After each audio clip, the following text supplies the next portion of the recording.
明明是从小一起长大的青梅竹马，可女孩却在监狱里仙人跳，诬陷男孩强暴，这使车柱英再次被关10天禁闭。狱警这次也无法再偏袒她了，因为禁闭室里有法务部的监视器存在。车柱英想通程银河为什么要说谎。与此同时，监狱的停车场内，程银河竟然与南宫约瑟会面了。原来过去程银河就经常对其他男人使用仙人跳，而南宫约瑟就是跟着他自诩为审判异端的审判者。现在他要利用程银河审判车柱英。禁闭室内的车柱英也在不断思考，这次事件摆明就是有人故意设下的陷阱，那些攻击车柱英的家伙只不过是在拖延时间，真正目的是要利用程银河诬陷他强暴。但是程银河在最后一刻又后悔了，他改口对狱警说是车柱英救了自己，但在事情查清楚之前，所有人都要被带走。车柱英不明白程银河是被谁指使的，又是为什么要在最后一刻改变了心意。车柱英拜托狱警帮忙叫个人过来。此时南宫约瑟正在不善地质问程银河为什么放弃了。在听到程银河说想结束审判，南宫约瑟沉声道：我手上可是有你那些不好的影片，如果程银河不像过去那样继续帮南宫约瑟，那么他的母亲就也要危险了。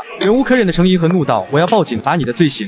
他的话随着一声尖叫而停止。南宫约瑟看程银河已经被异端感染了，他现在马上就帮程银河净化干净。这个时间的监狱停车场根本就没有人，但就在南宫约瑟想下黑手时，车柱英却不知为何从禁闭室来到了这里。南宫约瑟问他可以等一下吗？自己还有事情要忙。车柱英按下了公交车的关门按钮，因为他现在也有事情要忙了。刚才车柱英让狱警叫来的人，正是之前说过想要帮他的白毛。白毛居然羡慕车柱英可以住单人牢房，但车柱英现在没时间跟他开玩笑了。既然白毛说要跟他联手除掉那些龙，那么车柱英就让他先证明自己的价值。白毛闻言沉默了一下，然后问车柱英要怎么帮忙。他已经迫不及待的想要做好玩的事情了。公交车内，车柱英冷声让南宫约瑟离程银河远点，南宫约瑟却厚颜无耻表示这只是一种宗教仪式。他那庞大身躯挤压的周围座位吱吱作响，车柱英瞬间从原地暴冲而出，他那有力的拳头狠狠打在南宫约瑟身上，居然敢对程银河做那种事，这在车柱英眼中是该被千刀万剐的罪行。但身中数拳的南宫约瑟却依旧屹立不倒，他戏谑着夸赞车柱英很懂出拳吧。南宫约瑟还是第一次遇到有人能拳命中要害，他很好奇车柱英是跟谁学的。再次一脚踢出的车柱英冷声道：关你屁事。但心口挨了一击的南宫约瑟似乎依旧不为所动，他沉声道：我从不跟人类学习打架，因为我已经拥有了被神赐福过的肉身。随着一声巨响过后，程银河不敢置信地捂住了嘴巴。自诩为神的使者的南宫约瑟将要完成审判异端的使命。暑假参加圣经露营的程银河向其他人倾诉了自己的经历，他因为父亲留下的债务被迫跟母亲分开。程银河的愿望就是有一天能跟妈妈一起生活。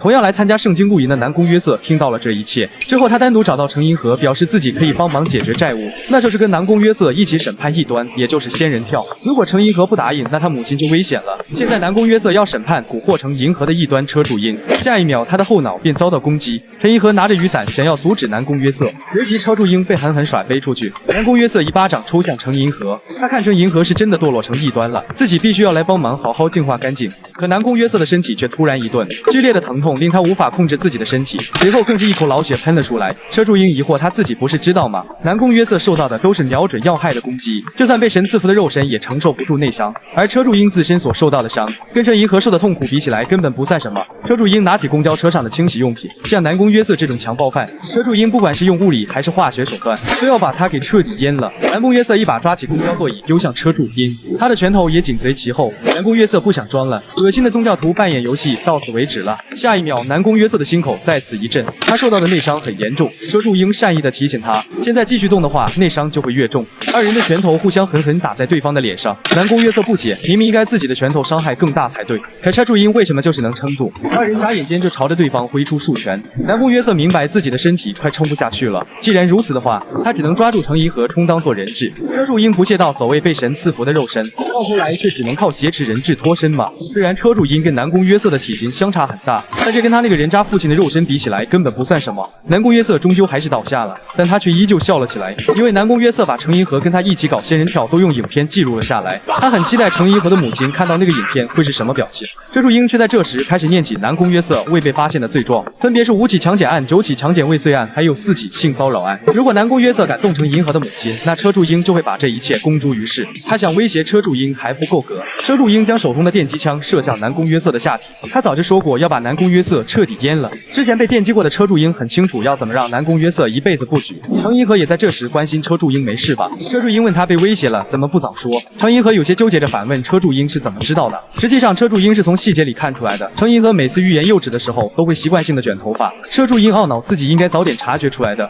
他让程银河以后绝对不准做那么危险的事情了。就在这时，白毛感叹小情侣之间还真是甜蜜啊，他这条单身狗被伤到心了。车柱英奇怪白毛突然发动车子干什么，不过白毛根本分不清哪个是油门哪个是刹车，他索性不管随便踩了一个。白毛要为这世上所有单身狗报仇，他要把所有情侣都送往地狱。大巴车呼啸着朝监狱围墙撞去。与此同时，天龙行动队长周江灿正在处理其他帮派成员的尸体。普通黑社会处理尸体注重于毁尸灭迹，但天龙的处理方式是将他们新鲜的保存下来，方便日后随时重复利用。即将被处理的黑帮成员怒斥你们天龙为了不分派，连联盟帮派都敢踩在脚底下，再不收手的话，天龙的下场迟早会很难看。那么周江灿就让他去地狱里好好看着吧。处理完尸体后，周江灿接到一个电话，正在大巴车上的车柱英奇怪白毛在搞什么，因为再往前开的话就要越狱了。但就在即将撞上围墙时，白毛却猛打方向盘，大巴车立刻漂移着撞向围墙。车柱英在确定程银河没事后，转身怒视白毛是疯了吗？但白毛却让他们快跑，因为这巨大的动静已经吸引来了狱警。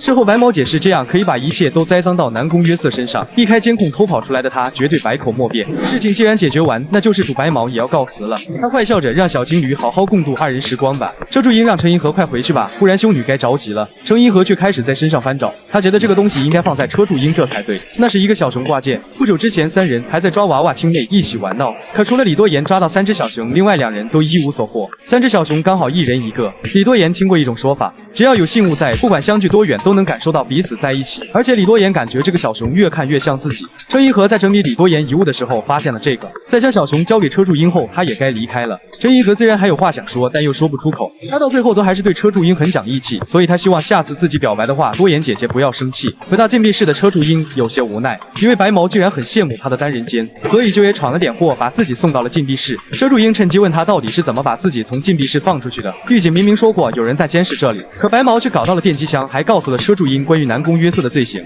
那么车柱英很好奇他到底是谁，白毛平静表示这是个秘密，反正他已经充分证明了自己的价值。那么车柱英便遵守约定跟他合作。白毛顿时兴奋着，不断敲击墙面。车柱英让他现在说说看到底要怎么帮忙，可隔壁禁闭室却只传来安静的呼吸声。车柱英无奈，这个白毛该不会就睡着了吧？与此同时，天龙的猎头刘海源来到深山里，因为车江龙的别墅天花亭坐落在这里。刘海源奇怪天龙的2把手为什么不直接住在市中心的高楼里，而车江龙也刚好在这时结束了锻炼。周江灿在一旁为他沏茶，在简单打过招呼后，车江龙问周江灿要说的事是什么，而在得知是有关少爷的时候，车江龙的眼神顿时冷了下来。他的天化亭建筑规模十分庞大，车江龙来到人造湖泊前，让周江灿说吧。周江灿表示，少爷进入少年监狱后，接连与几位房长起冲突，结果当然都是少爷大获全胜，他踩烂了天龙的好几颗种子，这种速度简直史无前例。周江灿认为少爷的水准非常惊人，就连刘海源看中的家伙都被少爷打倒了。他们认为身为父亲的车江龙对此肯定很欣慰吧，但实际上车江龙非常失望，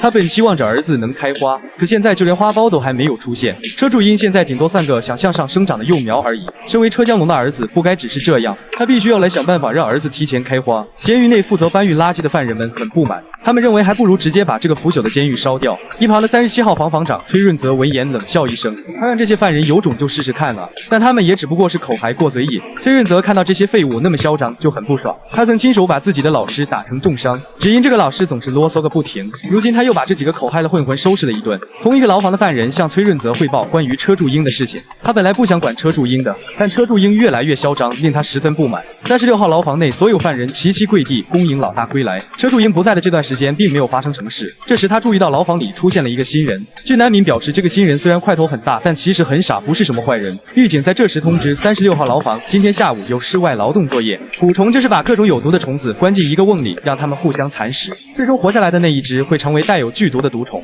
而少年监狱就是让天龙关毒虫的瓮，车江龙要让自己的儿子吞下更多更猛烈的毒，他已经放进去了一只剧毒的虫子，那是个非常狠毒的家伙。崔润泽听说车柱英的牢房在做室外劳动作业，他早就受不了车柱英那家伙嚣张跋扈的样子。崔润泽可不管什么名义不名义的，先宰了再说。不久后，车柱英浑身是血的倒在了角落，徐南明跟马贤被吓了一跳，可车柱英却很快就起身了，不小心摔倒了，他苦恼，见到衣服上的红色油漆很难洗呢。完成劳动作业的36号犯人已经浑身疲惫，可往牢房走的他们却再次看到了红色油漆。巨难民奇怪这里怎么会有刷墙的红色油漆，但车柱英认出这不是油漆，而是血。37号房长崔润泽竟然浑身是血，倒在了角落。车江龙会引颈期盼儿子盛开的那一天，不过他也明白儿子在开花前极其容易陨落，车柱英稍有不慎就将被斩草除根。车江龙放进去蕴含剧毒的虫子，现在已经埋伏在了宝贝儿子的身边。